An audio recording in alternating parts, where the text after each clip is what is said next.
Part 1 ಅಲ್ಲಿ ಅಯೋಗ್ಯ ಆಗಿದ್ದವನು part 2 ಅಲ್ಲಿ ಯೋಗ್ಯ ಆಗ್ತಾನ. ಈಗ ತಾನೇ ಒಂದು ಸಖತ್ತಾಗಿರೋ ಸಿನಿಮಾ ನೋಡ್ಕೊಂಡ್ ಬಂದೆ. ಆ ಸಿನಿಮಾದ ಹೆಸರು ಬಂದು ಅಯೋಗ್ಯ 2 ಅಂತ. ಈ ಸಿನಿಮಾದ ಒನ್ಲೈನ್ ಸ್ಟೋರಿ ಅಂತ ಬಂದಾಗ ನಮ್ಮ ಹೀರೋ ಹೆಸರು ಬಂದು ಸಿದ್ದೇಗೌಡ ಅಂತ, ಹೀರೋಯಿನ್ ಹೆಸರು ಬಂದು ನಂದಿನಿ ಅಂತ. ನಮ್ಮ ಹೀರೋಗೆ ಇಬ್ರು ಫ್ರೆಂಡ್ಸ್ ಕೂಡ ಇರ್ತಾರೆ, ಒಬ್ಬ ಬೆಣ್ಣೆ ಇನ್ನೊಬ್ಬ ಮಟನ್ ಅಂತ.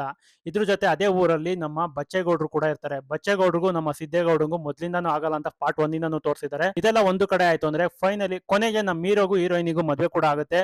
ಮದ್ವೆ ಆಗಿ ಫಸ್ಟ್ ನೈಟ್ಗೆ ಅಂತ ಹೋದಾಗ ಅವರಿಬ್ರು ಮಧ್ಯೆ ಏನೋ ಒಂದು ಸಮಸ್ಯೆ ಆಗಿ ಕೊನೆಗೆ ನಮ್ಮ ಹೀರೋಯಿನ ಬಿಟ್ಟು ಹೋಗ್ತಾಳೆ. ಮತ್ತೊಂದು ಕಡೆ ಅದೇ ಊರಲ್ಲಿ ಇದ್ದಂತ ಬಚ್ಚೇಗೌಡಂಗೂ ನಮ್ಮ ಸಿದ್ದೇಗೌಡಂಗೂ ಮೊದ್ಲಿಂದ ಆಗ್ತಾ ಇರಲ್ಲ. ಅದೇ ಟೈಮಲ್ಲಿ ಒಂದು ಚುನಾವಣೆ ಅಂತ ಬರುತ್ತೆ. ಆ ಚುನಾವಣೆಗೆ ಅವರಿಬ್ರು ಕೂಡ ನಿಂತ್ಕೊಂತಾರೆ. ನಿಂತ್ಕೊಂಡ್ಮೇಲೆ ಕೊನೆಗೆ ನಮ್ಮ ಹೀರೋ ಆದಂತ ಸಿದ್ದೇಗೌಡ ಬಚ್ಚೇಗೌಡ್ರನ್ನ ಸೋಲ್ಸ್ತಾನ.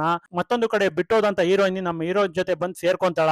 ಏನೆಲ್ಲ ಪ್ರಾಬ್ಲಮ್ ಆಗುತ್ತೆ ಅನ್ನೋದನ್ನ ನೀವು ಅಯೋಗ್ಯ 2 ಸಿನಿಮಾ ನೋಡೇ ತಿಳ್ಕೊಬೇಕು ಅಂತ ಹೇಳ್ತೀನಿ. ಈ ಸಿನಿಮಾದಲ್ಲಿ ಏನ್ ವರ್ಕ್ ಆಯ್ತು ಅಂತ ಕೇಳಿದ್ರೆ ಕಾಮಿಡಿ ಅಂತಾನೆ ಹೇಳ್ತೀನಿ. ಫಸ್ಟ್ ಇಂದ ಲಾಸ್ಟ್ ವರ್ಗು ಬಿದ್ದಿ ನಗ್ತೀರಾ ಅಂದ್ರೂ ತಪ್ಪಾಗಲ್ಲ. ಇದ್ರ ಜೊತೆ ಕ್ಯಾರೆಕ್ಟರ್ ವೈಸ್ ಬಂದ್ರೆ ಬೆಣ್ಣೆ, ಮಟನ್, ಹೋಳ್ಗೆ, ಬಚ್ಚೇಗೌಡರು, ಸಿದ್ದೇಗೌಡರು ಮತ್ತೆ ನಂದಿನಿ ಕ್ಯಾರೆಕ್ಟರ್ ನಮ್ ಥಿಯೇಟರ್ ಇಂದ ಈಚೆ ಬಂದ್ಮೇಲೂ ನಮ್ಮ ಮೈಂಡ್ ಅಲ್ಲೇ ಉಳ್ಕೊಂತಾರೆ ಅಂತ ಹೇಳಕ್ ಇಷ್ಟಪಡ್ತೀನಿ. ಅದ್ರ ಜೊತೆ ಒಂದು ಫಸ್ಟ್ ನೈಟ್ ಸೀನ್ ಬರುತ್ತೆ, ಅದಂತೂ ಎಕ್ಸ್ಟ್ರಾರ್ಡಿನರಿ ಆಗಿದೆ ಅಂತಾನೆ ಹೇಳ್ತೀನಿ.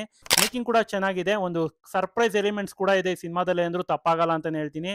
ಈ ಸಿನಿಮಾದಲ್ಲಿ ಏನ್ ವರ್ಕ್ ಆಗಿಲ್ಲ ಅಂತ ಕೇಳಿದ್ರೆ ನನ್ನ ಪ್ರಕಾರ ಕತೆ ಒಂದು ಫ್ಲೋ ಹೋಗ್ತಾ ಇರುತ್ತೆ, ಅಲ್ಲಲ್ಲೇ ಸ್ವಲ್ಪ ಸಾಂಗು ನಮ್ಮನ್ನ ಡಿಸ್ಟರ್ಬ್ ಮಾಡುತ್ತೆ ಅಂತ ನನಗೆ ಪರ್ಸನಲಿ ಅನ್ನಿಸ್ತು. ಅದ್ ಬಿಟ್ರೆ BGM ಇನ್ನೂ ಚೆನ್ನಾಗಿ ಮಾಡ್ಬೋದಾಯ್ತು ಅಂತ ನನಗೆ ಪರ್ಸನಲಿ ಅನ್ನಿಸ್ತು. ಅದ್ ಬಿಟ್ರೆ ಓವರ್ ಆಲ್ ಒಂದು ಒಳ್ಳೆ ಕನ್ನಡ ಸಿನಿಮಾ, ಫ್ಯಾಮಿಲಿ ಸಮೇತ ಹೋಗಿ ಕೂತ್ಕೊಂಡು ಫಸ್ಟ್ ಇಂದ ಲಾಸ್ಟ್ ವರ್ಗು ಬಿದ್ದಿ ನಗ್ಬೋದು ಅಂತ ಕೂಡ ಹೇಳ್ತೀನಿ.